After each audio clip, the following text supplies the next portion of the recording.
اللهم صل على سيدنا محمد يا رب صل وسلم دائما ابدا على حبيبي.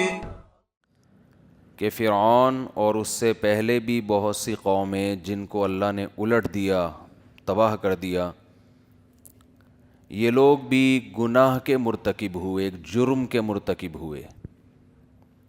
فَعَصَوْا رَسُولَ رَبِّهِمْ، یہ جرم کیا تھا؟ اپنے پروردگار کے رسول کی نافرمانی. تو اس پر پچھلے ہفتے بات ہوئی تھی کہ آج جرم کی ڈیفینیشن ہم نے چینج کر لی ہے. جرم چوری کو جرم سمجھا جاتا ہے، کسی کے دل دکھانے کو جرم سمجھا جاتا ہے، ملکی قوانین کو اگر آپ فالو نہیں کرتے یہ عمل جرم سمجھا جاتا ہے اور آپ معاشرے میں اچھے انسان نہیں سمجھے جاتے. آپ اگر ٹائم پہ ٹیکس ادا نہیں کرتے تو آپ معاشرے میں اچھے انسان نہیں سمجھے جاتے. آپ اگر کرپشن کرتے ہیں تو معاشرے میں اچھے انسان نہیں سمجھے جاتے. لیکن قرآن یہ کہہ رہا ہے کہ ہم نے بڑی بڑی بستیوں کو اٹھا کے پٹخا ہے، بہت طاقتور قوموں کو ہواؤں سے ہلاک کیا ہے. وجہ کیا تھی؟ بہت بڑے جرم کے مرتکب ہوئے تھے. وہ چھوٹا جرم نہیں تھا. یہ نہیں کہ وہ قوم ٹیکس نہیں دیتی تھی گورنمنٹ کو، وہ قوم جو تھی وہ دل دکھاتی تھی. کہتے ہیں نا کسی کا دل نہیں دکھانا چاہیے. یہ دل دکھانے کی بات اس لیے میں لاتا ہوں کہ کہیں کسی کا معاشقہ چل رہا ہو نا، معاشقہ عشق معاشقہ چل رہا ہو، تو یہ دونوں ایک دوسرے کا دل توڑنے سے ڈرتے ہیں کہ کہیں دل دکھانا کیا ہے؟ گناہ ہے. یہ والا دل دکھانا بالکل بھی گناہ نہیں ہے. دل دکھائیں، تعلق ختم کریں. خواتین ڈرتی ہیں بہت زیادہ، لڑکیاں، بھائی بہت عرصہ افیئر چلا ہے، اب وہ پتہ چلا وہ ایسا ہے، تو اگر میں منع کر دوں، نمبر بلاک کر دوں تو وہ ایسا ہو جائے گا، وہ خودکشی کر لے گا. میں کہتا ہوں کرنے دیں. خودکشی پہ گورنمنٹ کی طرف سے کوئی پابندی نہیں ہے. اگر ہے بھی پابندی تو گورنمنٹ خود ہی نپٹے گی، آپ کا ہیڈک نہیں ہے. مرنے دیں اس کو. آبادی بہت زیادہ ہو گئی ہے، کچھ لوگ اس طرح سے آبادی کنٹرول کرنا یہ ٹھیک ہے. جو نئی چیز آ رہی ہے نا بچے، ان کو آنے دو، ان کو بھی چانس دو. تو یہ جو عاشق ناکام عاشق ہیں ان کو مرنے دو، کوئی مسئلہ اتنا بڑا نہیں ہے. یہ حرام کی طرف جا رہے تھے، بھئی حلال میں آؤ. تو خیر، اچھا، تو ان قوموں نے بہت بڑے جرموں کا ارتکاب کیا، بہت بڑے جرموں کا نہیں، بہت بڑے جرم کا. اس وقت دنیا میں یہی بہت بڑا پھڈا چل رہا ہے، مذہبی طبقے کا اور ہمارے لبرل طبقے کا. نا ان کے ہاں جرم کی ڈیفینیشن کیا ہے؟ الگ ہے. ہمارے ہاں جرم کی ڈیفینیشن الگ ہے.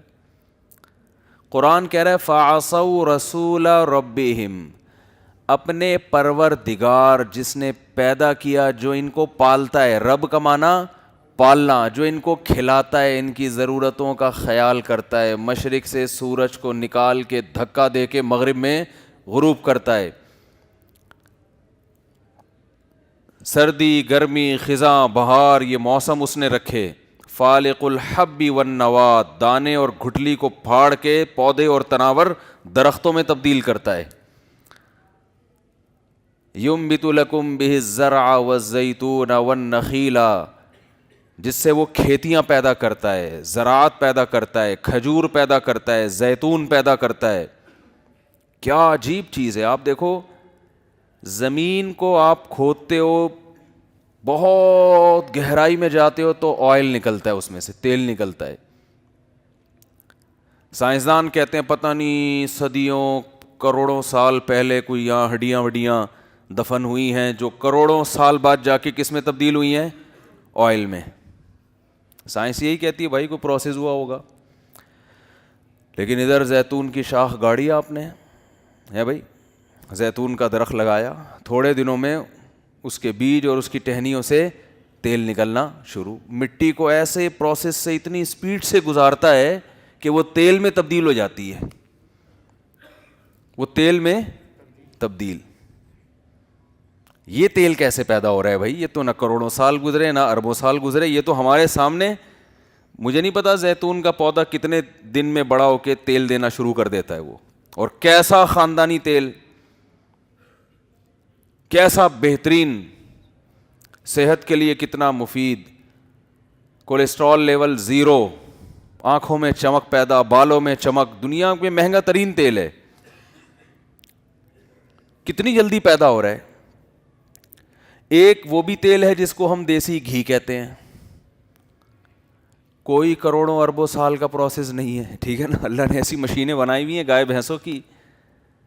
اللہ کہتے ہیں سوکھا چارہ کھلاؤ اس کو, سوکھا چارہ جس میں تیل, ہڈیوں میں تو پھر بھی کچھ آئل وائل ہوتا ہوگا نا. ڈاکٹر کہتے ہیں, سائنسدان کہتے ہیں کہ یہ کروڑوں سال زمین کی تہ میں ہڈیاں رہی ہیں, وہ کروڑوں اربوں سال میں تیل بن گئی یا کیا بن گئی, ہڈیوں کا تیل ہو گیا,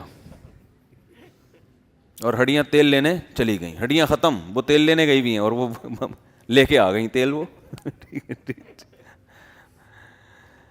لیکن اس سے زیادہ اچھا تیل جو ہم کھاتے ہیں, جو جم جاتا ہے, جسے گھی کہتے ہیں, جمنے والے تیل کو کیا کہتے ہیں؟ گھی.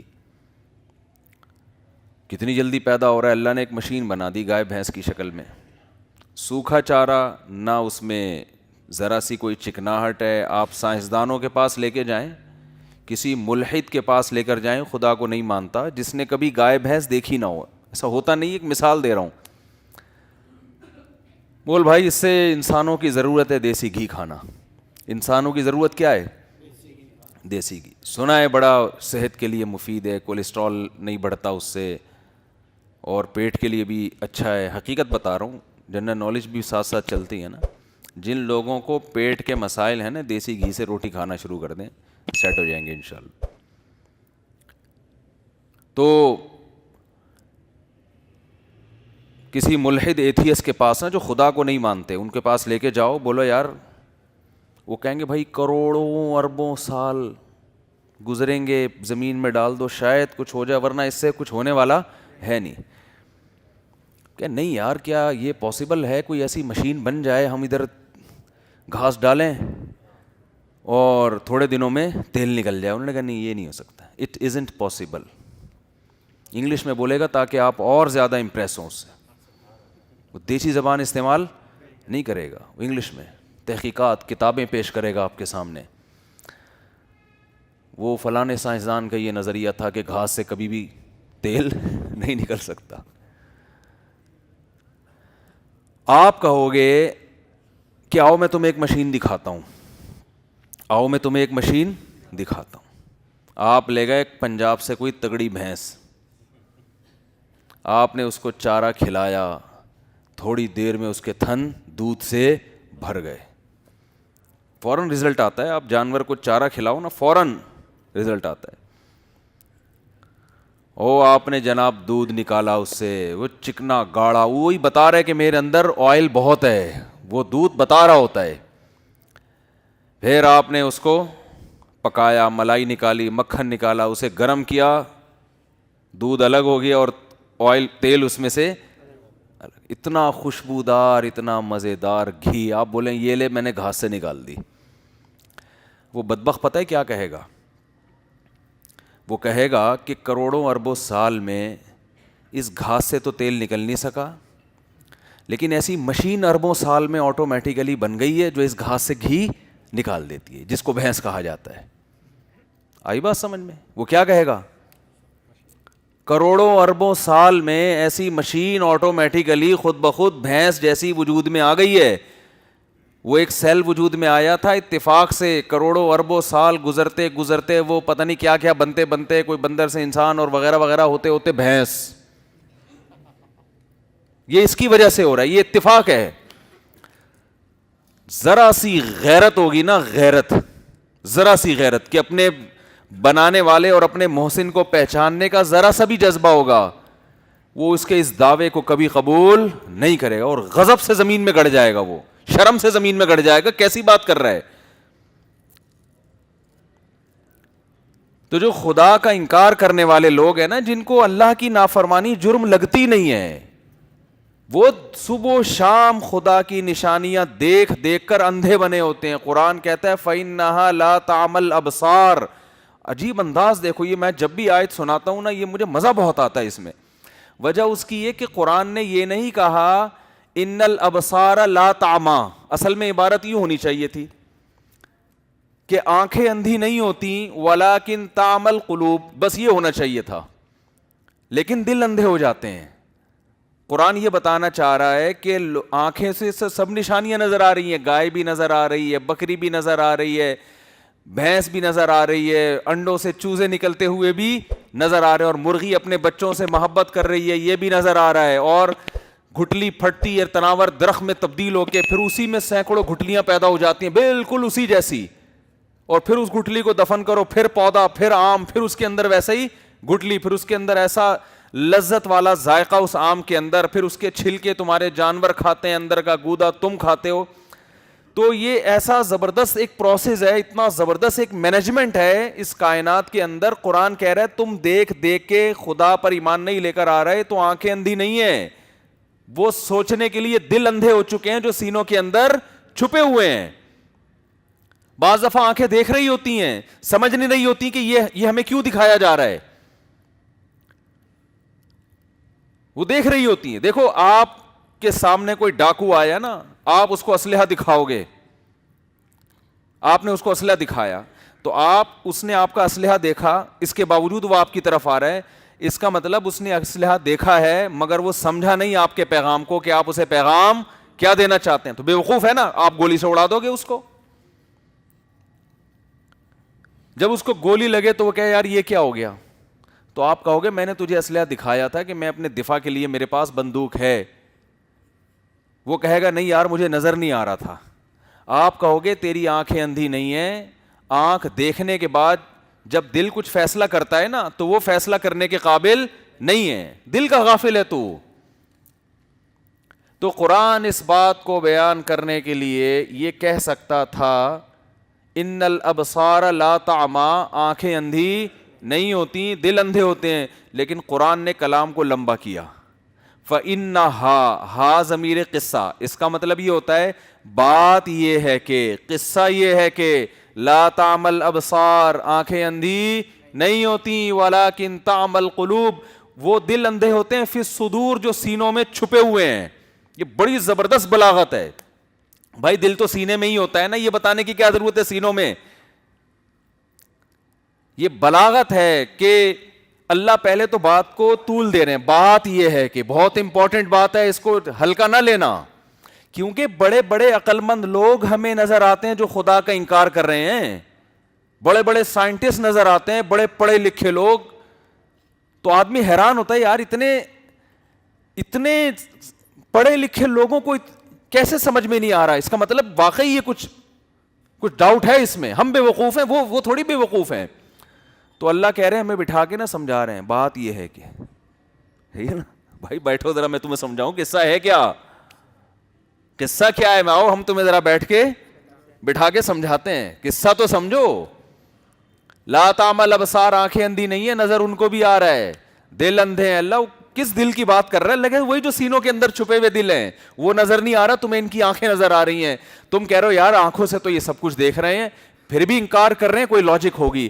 اللہ کہتے ہیں آنکھوں سے دیکھ رہے ہیں, دل کا سمجھنا نہ سمجھنا یہ تمہیں نظر نہیں آتا.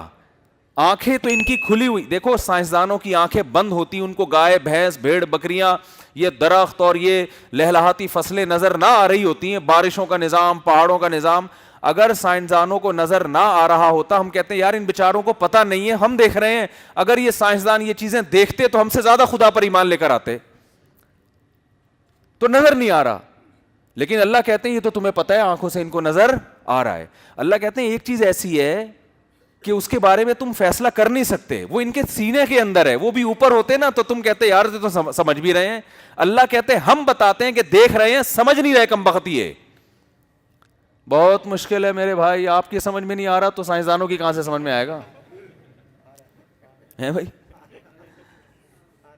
کیا سمجھ میں آ رہا ہے؟ قرآن کا مفہوم سمجھ میں آ رہا ہے؟ قرآن کیا دعویٰ کر رہا ہے؟ قرآن کہہ رہے ہیں ان کے سینوں کے اندر جو دل ہے نا, چونکہ چھپا دی ہم نے وہ دل, تو اس دل وہ بات سمجھ بھی رہا ہے کہ نہیں سمجھ رہا, یہ تم دیکھ نہیں سکتے. یہ ہم تمہیں بتاتے ہیں کہ یہ نہیں سمجھ رہے. وہ کیوں نہیں سمجھ رہے؟ وہ دل اندھے ہو چکے ہیں, ان میں سمجھنے کی صلاحیت ختم ہو چکی ہے, ان میں دیکھنے کی, آبزرو کرنے کی صلاحیت ختم ہو چکی ہے. یہ ایک اس سے بڑا اشکال ہے کہ یار دل میں سمجھنے کی صلاحیت اگر ختم ہو چکی ہوتی تو وہ سائنٹسٹ بنتا, وہ لمس یونیورسٹی کا پروفیسر بنتا ہے بھائی, وہ ترقی کرتے. سمجھنے کی صلاحیت بہت زیادہ ہوتی ہے تبھی تو انسان ترقی کرتا ہے. پاگل لوگ تھوڑی ترقی کرتے ہیں, پاگل تھوڑی ترقی کرتا ہے میرے بھائی. ترقی کون کرتا ہے؟ بڑے ذہین اور فطین لوگ ترقی کرتے ہیں. لیکن اللہ کہہ رہے ہیں ان کے دل کیا ہو گئے ہیں؟ اندھے. اس کا بھی قرآن جواب دیتا ہے. قرآن کہتا ہے افرأیت من اتخذ الہہ ہواہ, کچھ لوگ خواہشات کے ایسے غلام ہو جاتے ہیں کہ ان کو وہ باتیں سمجھ میں آتی ہیں جہاں ان کی خواہشات میں رکاوٹ جو نہیں بن رہی ہوتی. جو چیزیں ان کی خواہشات میں رکاوٹ بنتی ہیں وہ چیزیں ان کی کھوپڑی میں نہیں آتی. اس کی بھی ہمیں مثالیں ملتی ہیں.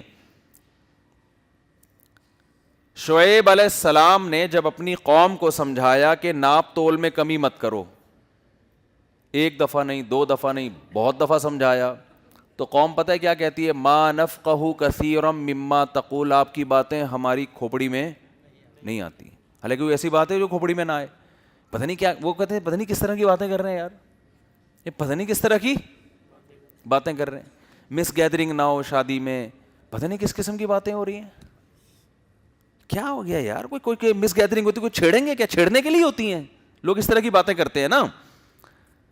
آج دنیا کا سب سے بڑا مسئلہ بے حیائی بنا ہوا ہے. جو مذہب کے مخالف لوگ ہیں نا, ان کو سب سے تکلیف اس سے ہوتی ہے کہ عورت کو پردے میں چھپایا کیوں جائے. اور یہ مس گیدرنگ, اور یہ کیا مولویوں نے بنایا ہوا ہے. کل مجھے کسی نے ڈرامے کا کلپ بھیجا کہ یہ ڈراموں میں کیا بےہودگی دکھائی جا رہی ہے. وہ تو شکر ہے جس نے بھیجا ہے نا, اس کے یعنی جو کلپ بنانے والا ہے اس نے اس کے مخالف بنایا. تو اس میں کیا دکھا رہے ہیں کہ تعلق ہے لڑکی سے اور فری ہو رہے ہیں, کسی نے تنبیہ کی ہے, ٹوکا ہے, تو جو ٹوکنے والا ہے اس کو لڑکا کہہ رہا ہے کہ آپ کی سوچ نیگیٹو ہے. میں اگر اس لڑکی سے ہاتھ ملا رہا ہوں, ہے ہیلو ہا ہا ہو کر رہا ہوں, تو ضروری تو نہیں ہے کہ میری نیت بری ہو. آپ ٹوک رہے ہو تو آپ کی سوچ کیا ہے؟ نیگیٹو ہے. شہوت پرست آدمی کو یہ بات بہت جلدی سمجھ میں آئے گی, یار زبردست بات کی, اپنی سوچ کو پازیٹیو کرنے کی ضرورت ہے. کیا خیال ہے؟ لوگ کہتے ہیں نا, آپ لڑکیوں سے کوئی گلے بھی مل رہا ہے تو ہو سکتا ہے بہن سمجھ کے مل رہا ہو. سوچ کو کیا کرو؟ پازیٹیو. یہ اسلام ہے جو آپ کو کہہ رہا ہے واقعی سوچ کو پازیٹیو کرو. اگر کوئی لڑکی سے ہاتھ ملا رہا ہے تو بدگمان نہ ہو آپ, لیکن اس کو بتاؤ کہ ہم پازیٹیو سوچ رکھنے کے باوجود کہتے ہیں کہ آپ کا یہ عمل کیا ہے, یہ غلط ہے, چاہے کتنا پازیٹیو سوچ ہو آپ کی. پردے کا مطلب یہ تو نہیں ہے کہ سارے معاشرے میں ٹھرکی گھوم رہے ہیں, اور اگر عورت بے پردہ گھومے گی تو سارے زانی بن جائیں گے. اسلام نے دعویٰ ہی نہیں کیا ہے. اسلام کہتا ہے برائی کو روکنے کے لیے اس کو جڑ سے ختم کرنا پڑے گا. جو چیز برائی کا ذریعہ بنتی ہے وہ چیز بھی اسلام میں کیا قرار دیا اس کو؟ برا. اگر یہاں چرس بکنا شروع ہو جائے, چرس بکنا شروع ہو جائے, منع کریں گے نا حکومت کہ بھائی کیا کر رہے ہو, ہم کہیں گے ضروری تو نہیں کہ لوگ خریدیں بھی, ہم نے تو رکھی ہے, ہم نے تو, انسان آزاد ہے, جس کا دل چاہے پیے, جس کا دل چاہے نہ پیے. تو ہم کہیں گے اس کی ضرورت کیا ہے بھائی. اس بات کا خطرہ موجود ہے کہ لوگ یہ پینا شروع کر دیں.